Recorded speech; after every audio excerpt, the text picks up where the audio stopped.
Why did she stop walking when everyone else kept moving? No one gave her permission. No one asked her opinion. But Sloane Hayes stopped anyway right there in the corridor, wrists bound, flanked by two armed SEALs who saw her as a problem to be processed, not a voice to be heard. And somewhere behind her, a man was dying. Not quietly, not gently, not the way people like to imagine death. He was unraveling fast, body overheating, systems failing, surrounded by trained men doing everything they had been taught, and somehow getting it wrong. Sloane didn't turn around immediately. She listened first. The frantic shuffle of boots, the slosh of water, orders being passed without clarity, panic dressed up as procedure. Then she turned. "His skin is dry," she said calmly, too calmly for someone in restraints. "That's not heat exhaustion." No one responded at first. Why would they? She was a detainee, a question mark, a disruption. But she kept speaking anyway. "That's heat stroke, core temp above 104. You cool his skin like that, you trap the heat inside. He'll seize in minutes." Something in her voice didn't match her situation. It wasn't desperate. It wasn't pleading. It was certain. And certainty has a way of cutting through noise. The corpsman hesitated, just long enough for doubt to slip in. Then, almost reluctantly, he followed her instructions. "Ice packs, groin, neck, axilla." Not the textbook version, the real one. Sloane watched just long enough to confirm they were doing it right. Then she turned back around. "Move," one of the SEALs muttered. This time she did. But something had shifted. They didn't say it, they didn't need to. Because now they knew, whether they liked it or not, she wasn't just a detainee. She was something else entirely. And that was more dangerous. They processed her like an anomaly. Because that's what she was. Her file made no sense. Clean service record, strong evaluations, 2 deployments with commendations. And then, nothing. 8 months missing, not redacted, not classified in the usual way. Just gone. Like someone had removed a chapter from a book and glued the pages back together. Lieutenant Commander Breslin sat across from her, flipping through the file again like repetition might change what it said. "It doesn't add up," he said flatly. Sloane didn't respond. She had learned a long time ago that silence wasn't empty. It was a tool. "Where were you in 2019?" he pressed. She looked at the table. Not avoiding, not resisting. Just choosing. "I'd like to make a phone call." He almost laughed. "This isn't civilian custody." "I'm aware," she said. "I'm not invoking a right, I'm making a request." She finally looked up. "Call Rear Admiral Warren Decker." The name hung in the air longer than expected. "He'll answer," she added. Confidence again, that same quiet certainty. Breslin studied her, not as a suspect now, but as a variable. And variables in his line of work were rarely harmless. 3 weeks earlier, Sloane had walked onto the base like she belonged. Because on paper she did. Replacement corpsman, routine assignment, temporary support. But nothing about her presence felt temporary. The team noticed it immediately. Not openly, not directly. But in the way conversations paused half a second too long. In the way eyes lingered just enough to measure. They didn't trust easily, and they had reasons. The last corpsman had hesitated once. 4 seconds. That was all it took. 4 seconds between injury and response. 4 seconds that turned a manageable wound into surgery. No one forgot those 4 seconds. And now Sloane stood in their place. Smaller, quieter. Different. "Doc's half my size," Finch had said on the first day, not bothering to soften it. "Fantastic." She didn't react. Didn't defend, didn't explain. She just observed. Ashby noticed that. He noticed everything. The way she moved, the way she listened more than she spoke, the way her eyes tracked not just the men, but the terrain, the angles, the spaces between. That wasn't standard for a corpsman. That was something else. He didn't say anything, but he filed it away. The fourth day was when things changed. Not dramatically, just enough. Mercer collapsed during a heat evolution, hard, sudden, wrong. And Sloane moved before anyone else had even decided what was happening. 4 seconds. That's all it took her. She was already at his side, assessing, correcting, commanding without raising her voice. No hesitation. No second guessing. Just action. And when it was over, when Mercer's eyes refocused and the panic settled into controlled movement, the team saw something they hadn't expected. Not competence. That was baseline. They saw experience. The kind that doesn't come from training. The kind that comes from having already been there. Somewhere worse. But there was something she hadn't told them. Not yet. And it wasn't in her file. Not the missing months. Not the deployments. Something older. Something deeper. It showed itself in small ways. Like how her fingers brushed an M4 and instinctively checked the safety. Not consciously. Automatically. Like muscle memory built over years. Ashby saw it. Of course he did. And this time, he didn't file it away quietly. This time, he started asking questions. That night during a routine sweep, the questions got louder. A shot cracked through the darkness. Then another. Not random, not stray.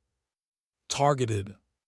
The team moved fast, cover, angles, communication snapping into place. But the shooter had the advantage. High ground, distance, preparation. This wasn't chance. Someone had been watching them. Learning their patterns. Waiting. Sloane felt it before she fully processed it. That familiar tightening in her chest, not fear.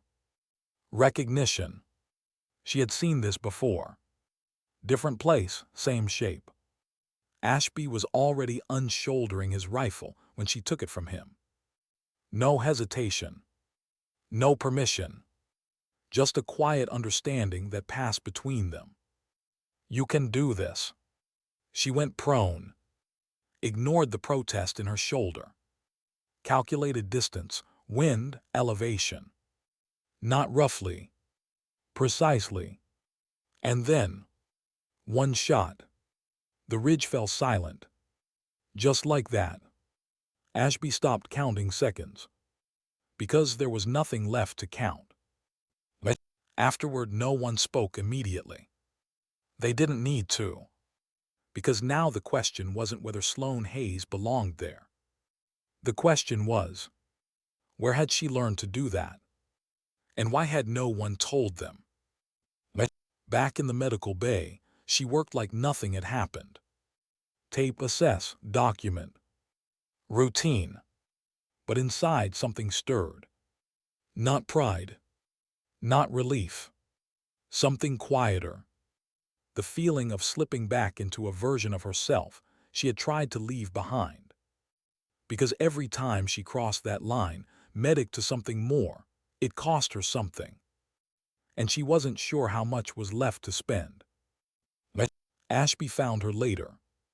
I pulled your father's record, he said. She didn't look up. He continued anyway. Special Forces, multiple tour, KIA.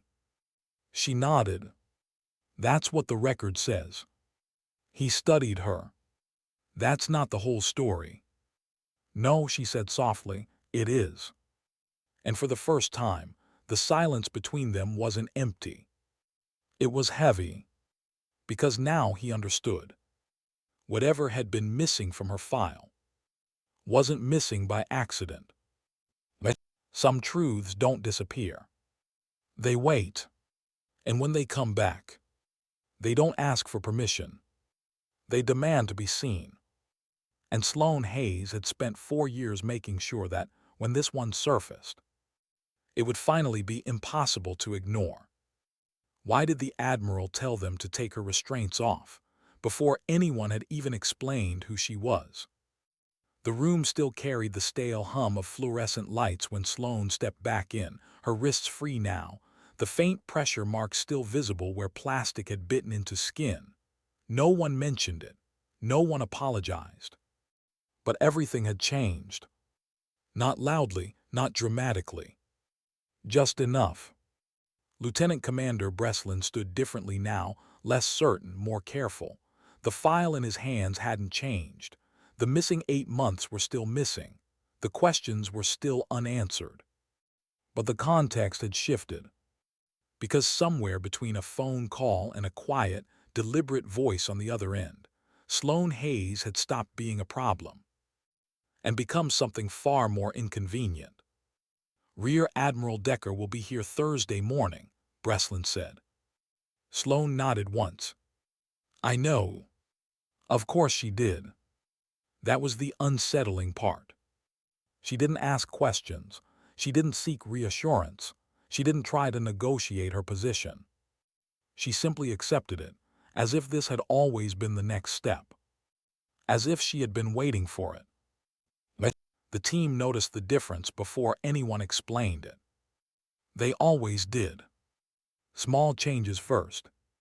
The way command spoke to her. The way doors opened instead of stayed closed. The way she was no longer escorted, but still watched. Finch didn't like it.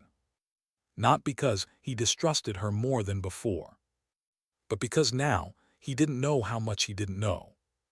And that to him was worse. "You got friends in high places, Doc?" he asked later, leaning against the equipment rack, tone neutral but edged with something sharper underneath. Sloane didn't look up from the kit she was organizing. "I have people who return calls," she said simply. Not defensive, not proud. Just factual. Finch studied her a moment longer.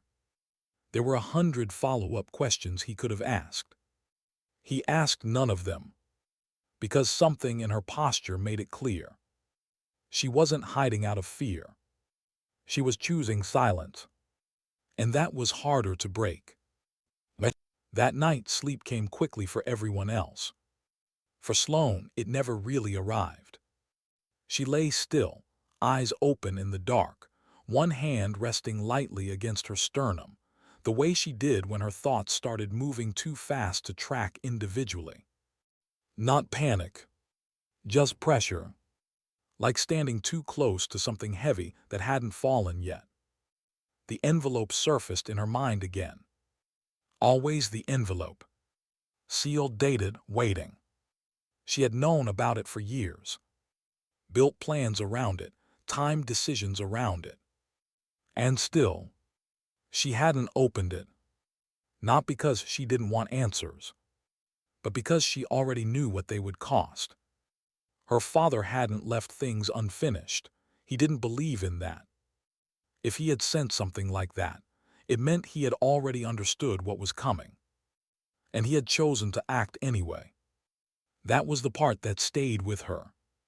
Not the loss. The decision. Morning came gray and quiet. The kind of coastal fog that softened edges but didn't hide anything important. Sloane was already in the medical bay when Roar stepped in. He didn't waste time. "I want the full story before Thursday." She closed the file in front of her. "You'll get it." He held her gaze. Not pressing, not doubting. Just measuring. Because Roar didn't need details yet. He needed to know if she understood the weight of what she was carrying. She did. He nodded once and left. The team moved through training like always. But the rhythm was off. Not visibly, not enough for an outsider to catch. But internally, everyone was adjusting. Ashby watched her more openly now. Not suspicious. Analytical. The way you studied something that didn't fit your previous understanding of how things worked. He saw the way she mapped terrain without looking like she was mapping it. The way her attention shifted before changes happened, not after. The way she conserved movement, never wasted energy, never rushed without reason. It wasn't just experience. It was pattern recognition built under pressure. He'd seen it before, just not in someone wearing her patch. "You ever worked outside standard rotations?" he asked her later, quiet enough that it didn't carry beyond them. She paused for half a second, not surprised by the question, just considering the answer. Yes. He nodded slightly. Didn't push. But the silence stretched just long enough to carry something unspoken between them. Not confirmation. Not denial. Something in between. Thursday came faster than expected. It always did when something unresolved sat just ahead. The base was awake before sunrise, movement already threading through corridors, routines unfolding like they always had. But underneath, there was anticipation. At 06:57, Rear Admiral Warren Decker walked through the gate. No ceremony. No announcement. Just presence. Sloane felt it before she saw him. Not physically. Something else. Recognition. The kind that doesn't fade with time. When she stepped into the briefing room, he was already there. Older, yes. Changed in ways that time alone couldn't explain. But unmistakably the same man. He looked at her for a long moment before speaking. Turn around. She did. No hesitation. No question. His eyes settled on the scar along her right shoulder. Faint now, silvered with time. But still there. From the creek bed, he said quietly. Rock fragment, she replied. Blast was close. A pause. He nodded. Not as confirmation. As memory. Sit, he said. She sat. The room felt smaller now. Not physically. Just contained. Like everything inside it mattered more than the space could comfortably hold. Kunar Province, he began, September 2019. Her chest tightened slightly. Not visibly. Just enough to register. Tell me what I didn't see. And there it was. The question that had been waiting for years. I was 21, she said. Her voice didn't waver. But something beneath it shifted. I was operating under NGO cover, medical support in a rural clinic. Decker didn't interrupt. Didn't nod. Just listened. I had been tracking my father's operational area for 8 months, she continued. His communications had changed. How? Decker asked. Shorter, compressed, not wrong, just reduced. She looked at the table briefly. He was worried. A quiet admission. The kind that carried more weight than it sounded. The night of September 4th, we heard contact northeast of the clinic, she said. The pattern didn't match standard engagement. Decker's eyes narrowed slightly. You moved toward it. Yes. In the dark. My father taught me that terrain before I was old enough to understand why. A faint shift in his expression. Not surprise. Recognition. I found your position in 40 minutes, she said. You were already compromised. He didn't ask how bad. He remembered. 3 of your men were gone, she added. Plain, direct. Respectful in its honesty. And me, he asked. You were bleeding from a femoral branch. Chest wound was priority. Tension pneumothorax, he said quietly. Yes. A pause. I didn't have time to hesitate, she said. Not as justification. As fact. I had done the procedure before, but never like that. Her hands rested still in her lap. But her mind wasn't in that room anymore. "But where is your father now?" Decker asked. And just like that, the air changed. The question wasn't unexpected, but it still landed. "Helmand Province," she said. Her voice remained steady. "March 2021. A beat. Route clearance failure." Decker didn't move, didn't react, but something behind his eyes sharpened. "That's what the report says," she added. And there it was. The first crack. Small, but undeniable. "But the route wasn't clear," she continued. An IED placed where it shouldn't have been, in a corridor that had been marked safe. Her fingers tightened slightly against each other. Someone signed off on that clearance. Decker already knew where this was going, but he let her say it. Brigadier General Howard Strick. Silence filled the room. Not empty, heavy, because now the story wasn't just about the past. It was about something still moving, still unresolved. "But my father flagged concerns about that route twice," Sloan said. "In writing, documented." And Decker asked. "He was overruled." A pause. 10 days later, he was dead. No emotion in the delivery. Not because she didn't feel it, because she had learned how to carry it. "But and the envelope?" Decker asked quietly. She looked at him directly. "He sent it to you because you were the only one he trusted who could act on it." A beat. "And because you were alive." Another pause. "Because of me." The weight of that settled slowly. Not dramatic, just undeniable. "But Decker leaned back slightly, the effort visible if you knew what to look for. "You've been building this for 4 years, he said. "Yes." "Why now?" She didn't answer immediately. Because the truth wasn't simple. It wasn't strategic. It was personal. "Because now it matters," she said. Soft, certain, and incomplete. But, but there was something she still hadn't said. Something she hadn't told anyone. Not Breslin, not Rohr, not even Decker. Not yet. Because timing mattered. Her father had taught her that too. And this wasn't the moment. Not yet. But outside, the base moved like it always did. Training, orders, routine. Unaware that something quiet and dangerous had just begun to unfold beneath it. Because some battles don't start with gunfire. They start with truth. And truth, when it's been buried long enough, doesn't just surface.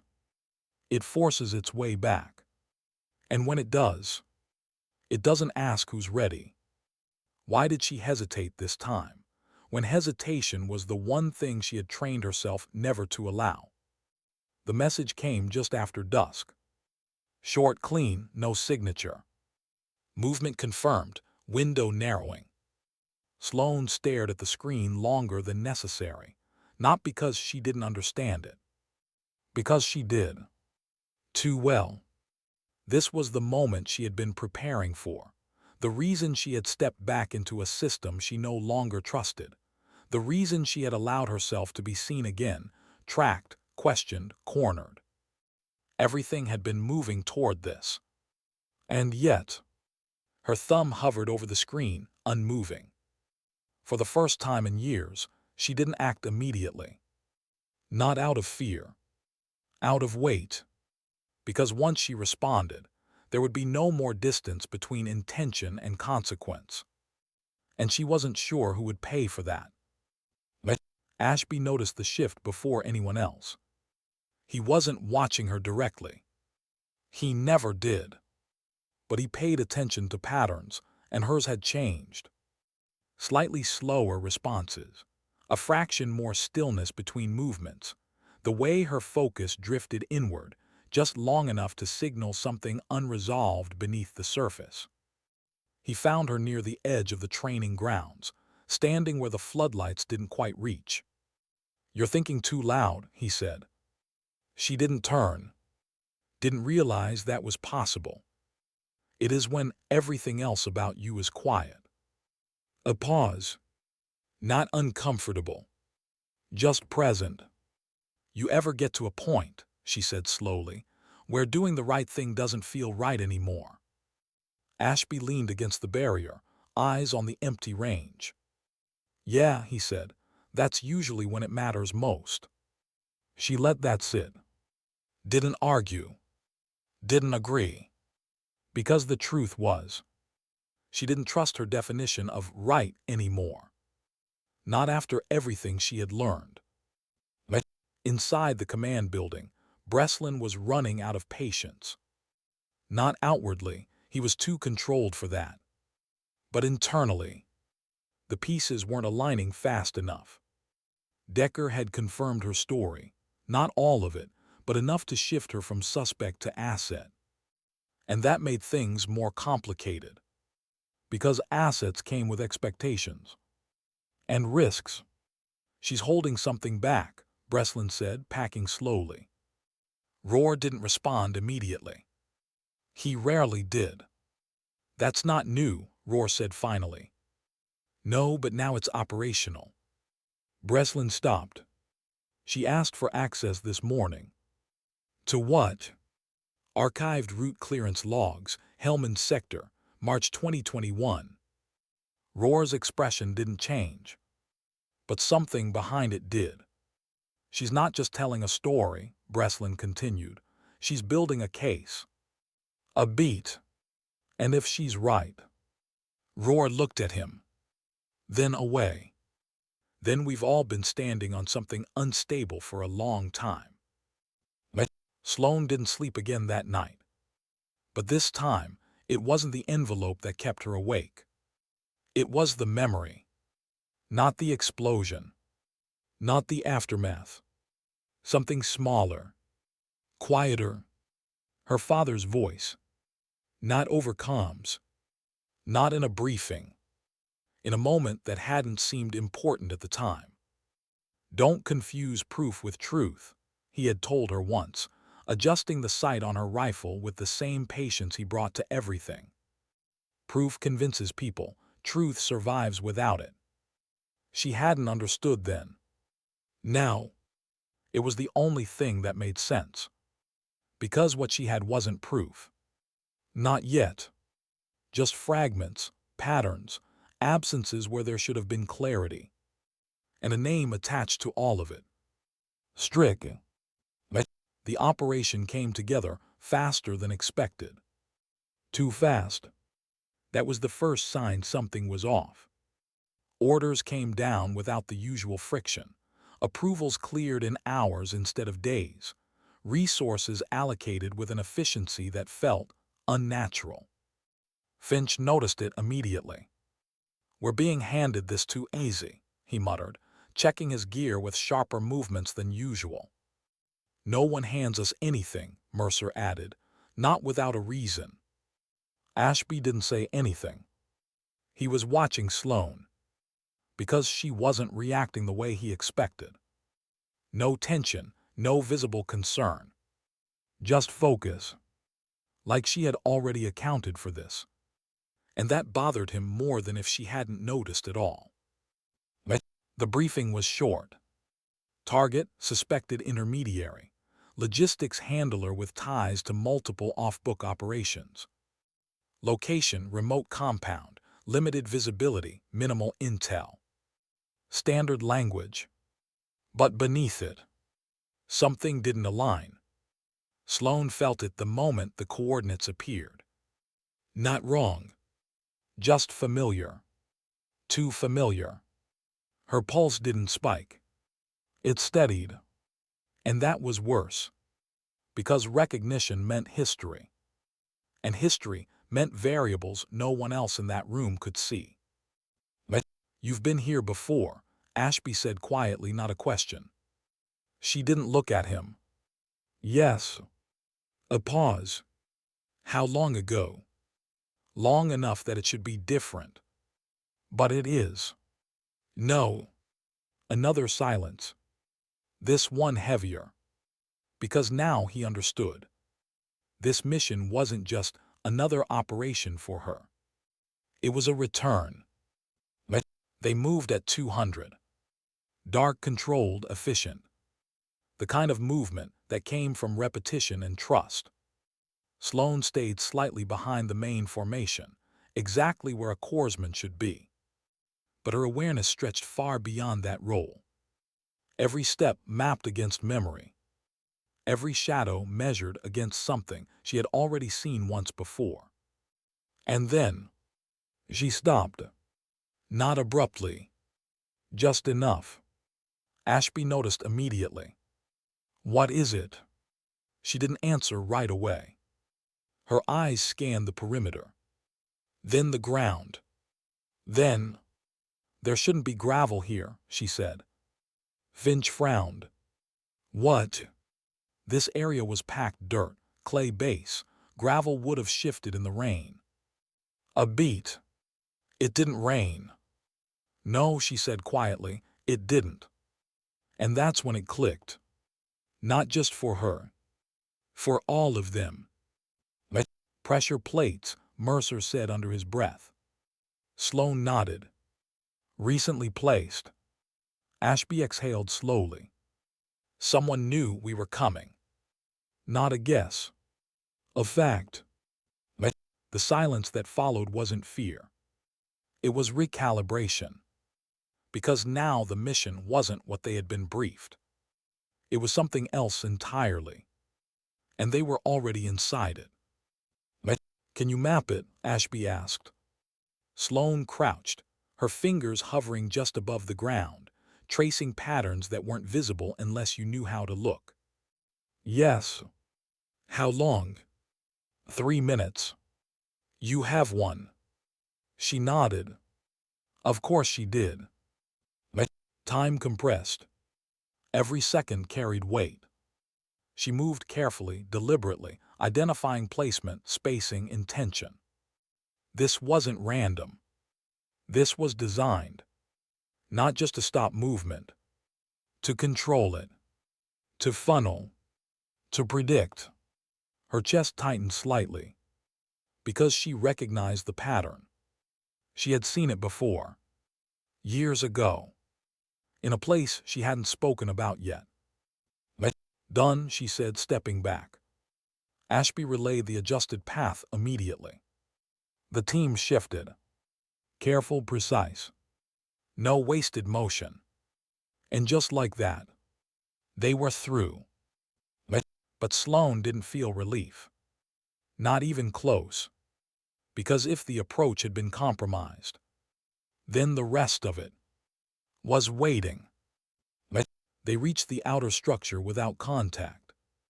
Too quiet. That was the second sign. Finch positioned at the entry point, glancing back briefly. On you, he said. Ashby nodded. Then looked at Sloane. Just for a second. But it was enough. A silent question. A silent acknowledgement. She gave the smallest nod in return. And that was all it took. The door breached clean. They moved in. Room by room. Clear, clear, clear, until it was. The first shot didn't come from inside. It came from behind. Sharp, close, unexpected. Mercer dropped instantly, a grunt cutting through the comms before silence swallowed it. Contact rear, Finch shouted. Chaos, controlled but immediate, shifted the entire formation. Sloane moved without thinking. Back toward Mercer. Blood already pooling faster than it should. Entry wound low, exit unclear. Her hands worked automatically. Pressure, assess, stabilize. But her mind was somewhere else. Because the angle. The timing. This wasn't just an ambush. It was layered, planned for response. They're hurting us, Ashby said over comms. I know, Sloane replied. And the moment the words left her mouth, she realized what she had just done. She hadn't just responded as a medic. She had spoken as someone who understood the design, the intent, the strategy. Ashby heard it too. Of course he did. But there was no time to question it. Not now. Can you move him? He asked. Sloane looked down at Mercer. Then back up. A decision forming in real time. Yes, she said. But there was something she didn't say. Something she hadn't told them. Not yet. Because the pattern surrounding them. The traps. The timing. The execution. It wasn't just familiar. It was specific. And there were only a handful of people who operated like this. One of them was supposed to be dead. And as another shot cracked through the structure, closer now, Sloane felt it settle into place. Not fear. Not doubt. Recognition. This mission wasn't about an intermediary. It wasn't about logistics. It wasn't even about Strick. This was something else. Something older. Something unfinished. And for the first time since she had stepped back into this world, Sloane Hayes didn't feel like she was chasing the truth. She felt like the truth had been waiting for her to come back. Why did she recognize the shooter's rhythm before she ever saw his face? The second round didn't hit anyone. It wasn't meant to. It struck the wall just above Finch's shoulder, close enough to feel, not close enough to kill. A message. Sloane's breath slowed. Not instinct. Memory. 3-shot cadence, she said quietly, almost to herself. Ashby heard it through the comms. What? She didn't answer immediately. Because she was listening. Waiting. And then, there it was. The third shot.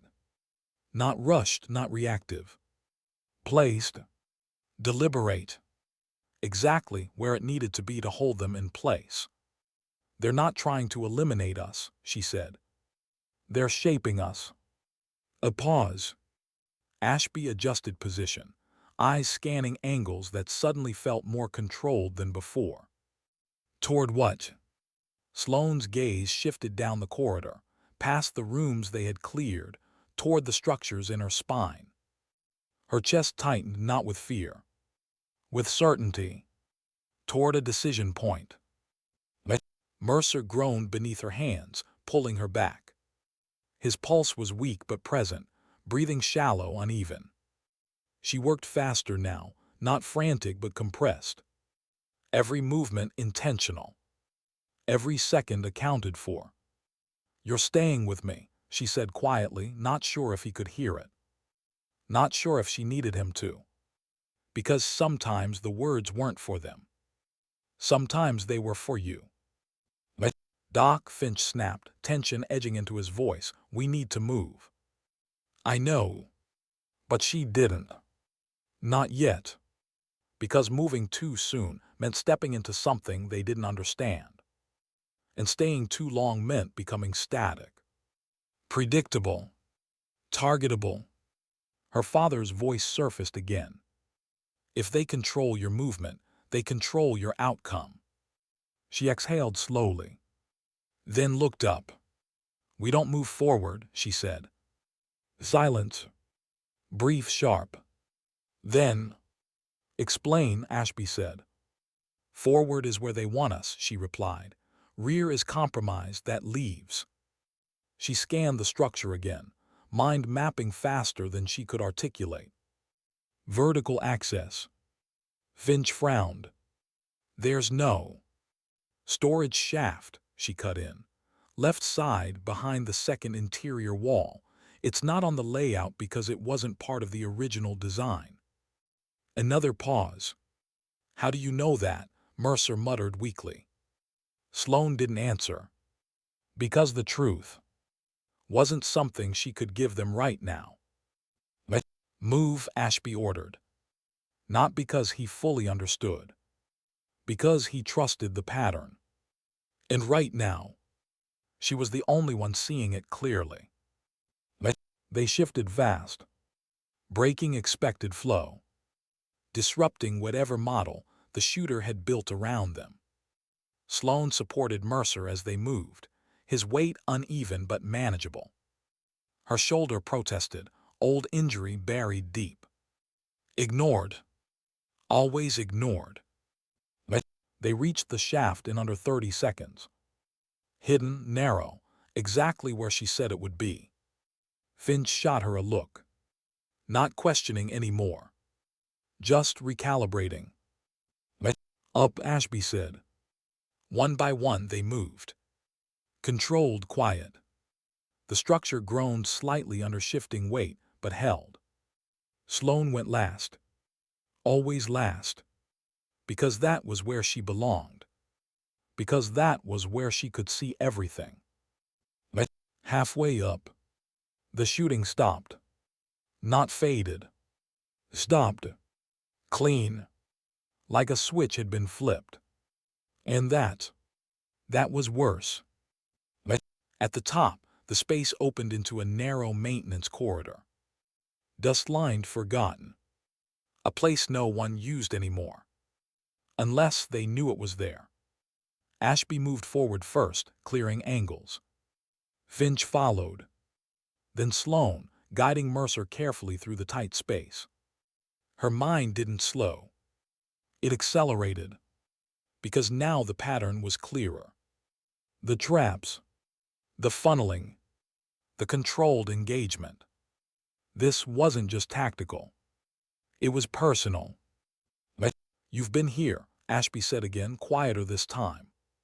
Not probing. Confirming. Yes. How many times? She hesitated. Just for a second. Enough.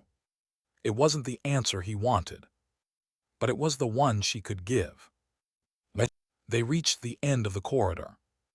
A single reinforced door. Closed. Unlocked. Waiting.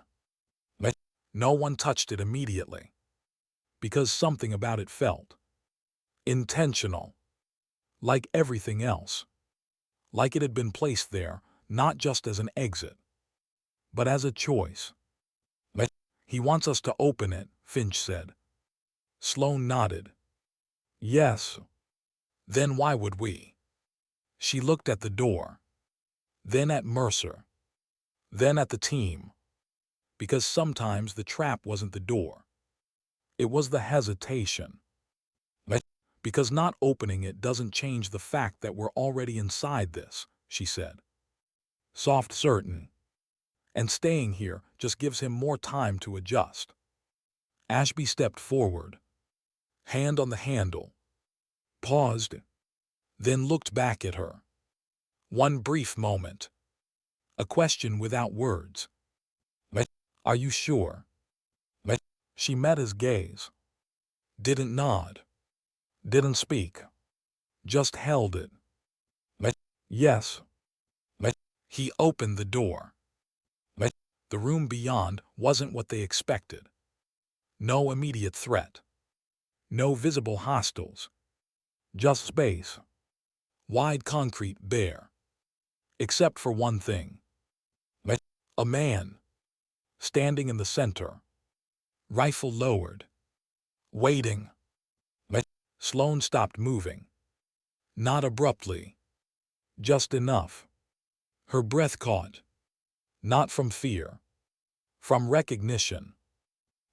Because she already knew who it was. Even before he spoke. You took longer than I thought, he said calmly. His voice carried easily through the space. Familiar. Too familiar. Ashby raised his weapon slightly. Identify yourself. The man smiled faintly. Not mocking. Not hostile. Just knowing. That depends, he said. Are you asking as soldiers or as people who want the truth? Silence stretched. Heavy. Sloane stepped forward. Just one step. But it was enough. Elias, she said. Quiet. Steady. Certain. The name landed like weight in the room. Because none of them knew it. Except her. The man's eyes shifted to her fully now. And something in his expression changed. Not surprise. Not exactly. Recognition. Still ahead of the curve, he said softly. Ashby's voice cut in sharp. You know him. Not a question. Sloane didn't look away from Elias. Yes. Hal Finch demanded. This time. She didn't answer immediately. Because the truth wasn't simple. And once she said it, everything would change. He trained me, she said finally. Silence. Not the quiet kind. The kind that presses in. Elias tilted his head slightly, studying her. Not just trained, he said. You learned faster than anyone I've seen. A beat. And you left before you were finished. Sloane's jaw tightened. That wasn't my choice. No, he agreed, it was. Ashby's grip on his weapon tightened. You want to explain what the hell is going on? Elias glanced at him briefly. Then back to Sloane. Because this wasn't their conversation. Not really. Your team walked into a controlled scenario, Elias said calmly. Not to eliminate you, to observe you. Finch scoffed. By shooting at us. Pressure reveals truth faster than conversation, Elias replied. No arrogance. Just belief. Sloane felt something twist inside her. Not anger. Something deeper. You're working for Strick, she said. Elias didn't deny it. Didn't confirm it directly either. I'm working toward balance, he said. That's not an answer. It's the only one that matters. Her chest tightened. Because she had heard that tone before. Years ago. When things still felt like they made sense. You set this up, she said. The route, the intel, all of it. Yes. No hesitation. No apology. Mercer shifted behind her, pain cutting through the moment. Reality snapping back. You got one of my men shot, Ashby said, voice low. Controlled. Dangerous. Elias met his gaze. I kept him alive. Sloane's head turned slightly. What? The angle, Elias said, nodding toward Mercer. Low entry, no organ damage. You had time to respond. Silence. You're manipulating outcomes, Sloane said. I'm guiding them, he corrected. That's not your call to make. It never was yours either. The words hit harder than anything else in the room. Because part of her, the part she didn't like to acknowledge, understood exactly what he meant. You could have killed us, Finch muttered. Elias shook his head slightly. No, if I wanted that, you wouldn't have made it past the gravel. Another beat. So why are we here? Ashby asked. Elias' eyes returned to Sloane. Steady. Focused. Because she's finally asking the right questions, he said. Sloane felt the weight of that settle. Not as validation. As pressure. And the answers, she asked. Elias' expression shifted just slightly. For the first time, there was something like gravity in it. They're not in this room, he said. A pause. There in the envelope you still haven't opened. Let everything inside her stilled. Let because he wasn't guessing. He knew. Let how do you know about that? She asked quietly. Let Elias held her gaze. Let because your father didn't just prepare you, he said. Let a beat. Let he prepared me too. Let silence collapsed inward. Heavy, immediate. Let and just like that, the ground beneath everything she believed shifted. Let because this wasn't just about Strick anymore. It wasn't just about corruption, or clearance logs, or buried reports. Let this was something else. Something her father had been building, long before she realized she was part of it. Let and now, standing in that room, with a man she was supposed to believe was dead. Let Sloane Hayes felt something she hadn't allowed herself to feel in years. Let not fear. Let not doubt. Let something quieter. Let something more dangerous. Let the realization that she might not be chasing the truth at all. Let she might be standing inside someone else's plan. Let and she had no idea whether she was meant to stop it. Let or finish it.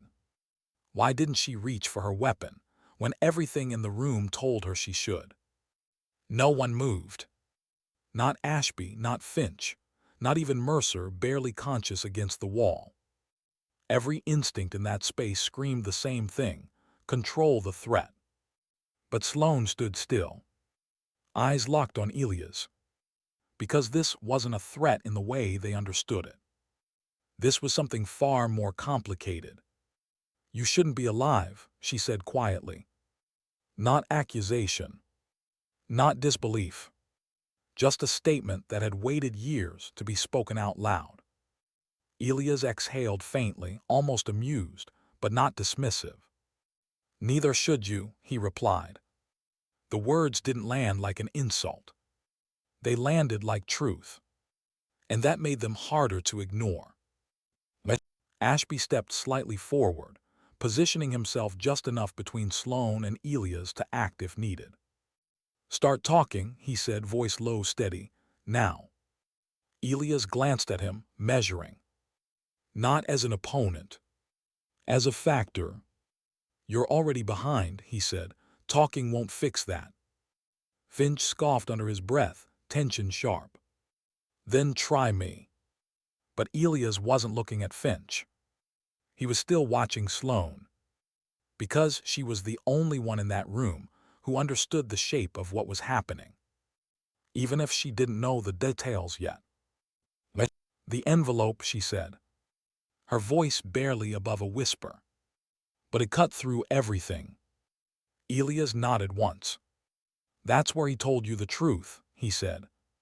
Sloane's jaw tightened. He told me enough to start asking questions. Not the right ones, Elias replied. A beat. That's why you're here.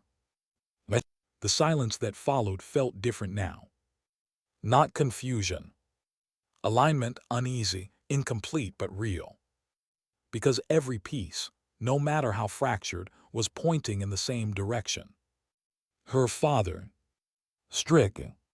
The missing months. Elias. None of it was separate. It never had been. You said he prepared you too, Sloane said. Yes. How? Elias shifted slightly, lowering his rifle further, not surrendering, just removing its importance from the moment. By showing me what happens when the system protects itself instead of the people inside it. Sloane felt that one. Deeper. Because she had seen it too. Just from a different angle. He knew Strick was wrong, Elias continued. Not just negligent, intentional. Ashby's eyes narrowed. Intentional how? Elias finally looked at him fully. Roots don't get cleared like that by accident, he said. Patterns don't repeat unless someone allows them to.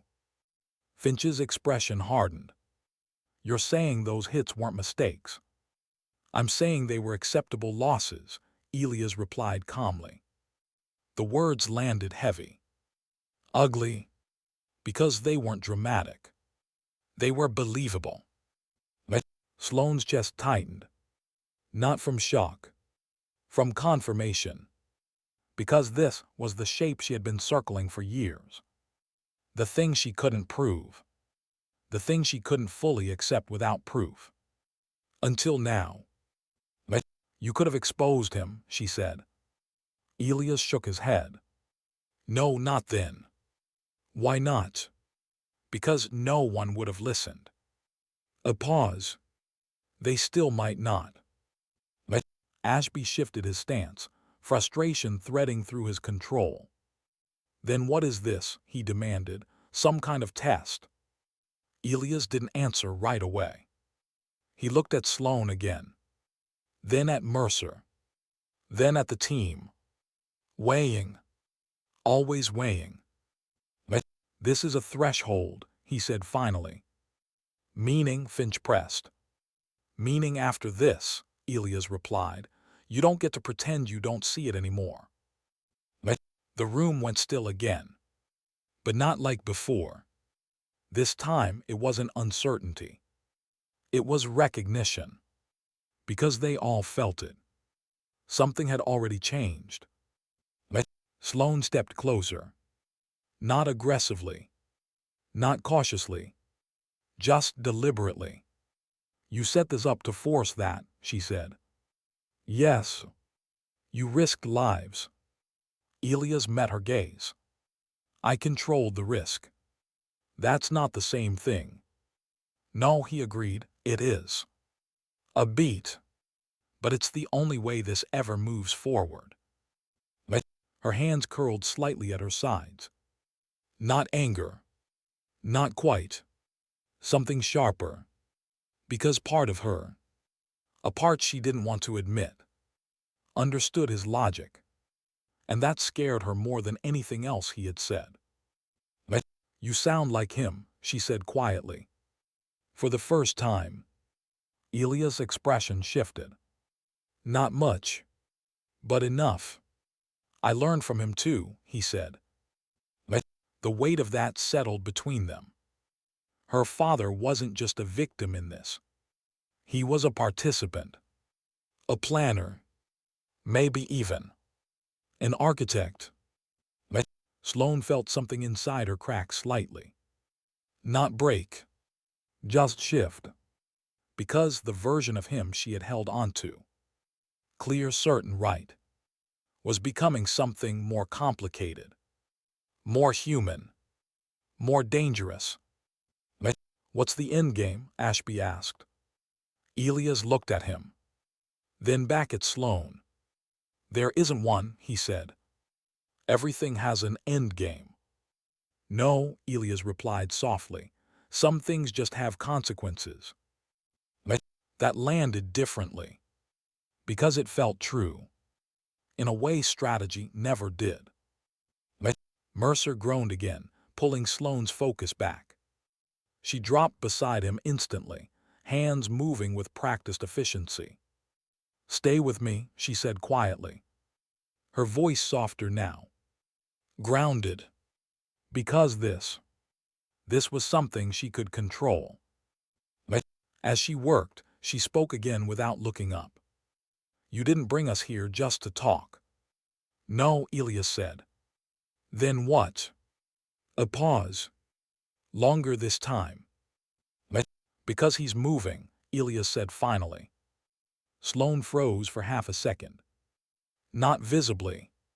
But enough. Strick, Ashby asked. Elias nodded. He knows the file been accessed, he said. He knows someone's connecting it. Sloane's mind raced. Fast, precise. Because that meant. He'll disappear, she said. Yes. How long? Elias checked his watch. Not dramatically. Just accurately. Hours, he said. The word hit like pressure. Immediate. Unforgiving. We need location, Ashby said. Elias didn't respond right away. Because this was the pivot point. The moment where information stopped being controlled and started being shared. You already have it, he said. Sloane looked up sharply. What? The coordinates you were given, Elias said. They weren't for this compound. A beat. They were for where he'll be next. Everything snapped into place. The speed of the op. The two clean approvals. The incomplete intel. This was a diversion, Finch said. No, Sloane corrected quietly. Her eyes locked on Elias. It was a filter. Elias gave the faintest nod. Only the right people make it this far, he said. Silence. Because now, the mission wasn't what they thought. It wasn't even what Command thought. It was something else entirely. You're asking us to go after him, Ashby said. Elias shook his head. I'm not asking, he said. A pause. I'm telling you he's already expecting you not to. That landed deeper than an order ever could. Because it wasn't about command. It was about choice. Sloane stood slowly. Her mind wasn't racing anymore. It had settled into something clear, cold, certain. All this time, she said quietly, I thought I was trying to prove what happened. She looked at Elias, then at Ashby, then at the team. But this was never about proof. A beat. It was about whether I was willing to act without it. No one spoke, because there was nothing to add. She exhaled slowly. The weight still there, but different now. You knew I wouldn't open the envelope, she said to Elias. He didn't deny it. You needed me to choose this first. Yes. Another pause. Why, she asked. Elias held her gaze. Because once you read it, he said, you won't get to choose who you are anymore. The words settled heavily, quietly, permanently. And for the first time, Sloane understood what she had really been avoiding. Not the truth. The cost of knowing it. Behind her, Ashby stepped closer. Not leading. Not following. Just there. What's the call? He asked. Sloane didn't answer immediately. Because this wasn't just a mission anymore. It wasn't just about Strick. It was about everything that came after. Her father, Elias, the system, herself. All of it converging into a single point. She closed her eyes briefly. Just once. Then opened them. Clear, steady, resolved. We move, she said. Simple, quiet, final. Because some decisions don't feel right when you make them. They feel necessary. And sometimes, that's the only clarity you ever get. Why did it feel quieter than it should when everything was about to end? The rotors cut through the night air in steady, controlled rhythm, but inside the aircraft, no one spoke. Not because there was nothing to say. Because everything had already been said, just not out loud. Sloane sat across from Ashby, her hands resting loosely in her lap, fingers still, almost unnaturally calm. The hum of the helicopter filled the space between them, but her thoughts were somewhere else entirely. Not on the mission. Not on Strick. On the envelope. It was still sealed. Still waiting. And somehow, even now, maybe especially now, It felt heavier than anything she carried into the field. Ashby watched her quietly. "You don't have to do this," he said finally. She looked up, not confused, just considering. "Yes," she said, "I do." He didn't argue, because he understood something most people didn't.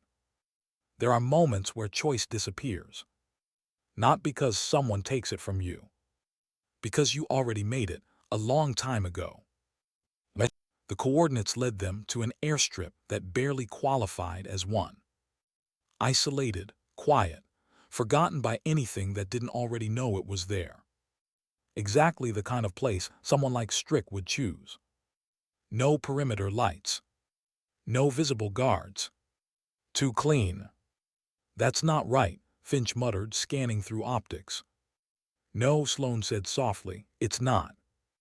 Her eyes moved across the terrain, mapping it, not just physically but behaviorally. Patterns, absences, intent. "He's not hiding," she said. Ashby glanced at her. "Then what is he doing?" Sloane exhaled slowly. "He's waiting." They moved anyway, because standing still wasn't safer. It was just slower. The team advanced in controlled formation, every step measured, every angle covered. But the tension didn't spike the way it normally would. It stretched, thin, quiet, like something watching from just beyond reach. The hangar doors were open. Not wide, just enough. An invitation, or a statement. Sloane felt it before she stepped inside. That same pressure in her chest. Not fear. Recognition. Strick stood in the center of the hangar. Alone. No weapon raised, no visible threat. Just present. Older than his file suggested. More tired. But his eyes. Sharp. Calculating. Unafraid. "I was wondering how long it would take," he said calmly. No surprise. No panic. Just acknowledgement. Ashby raised his weapon slightly. "Hands where we can see them." Strick complied easily. Too easily.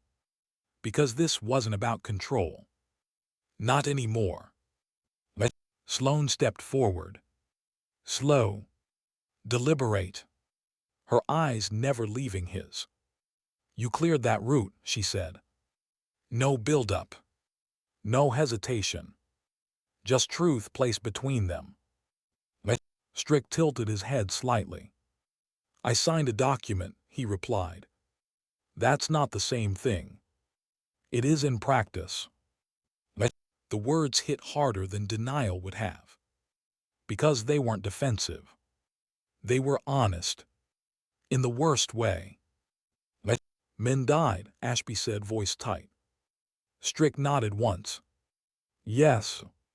No apology. No explanation. Just acceptance. Sloane felt something shift inside her.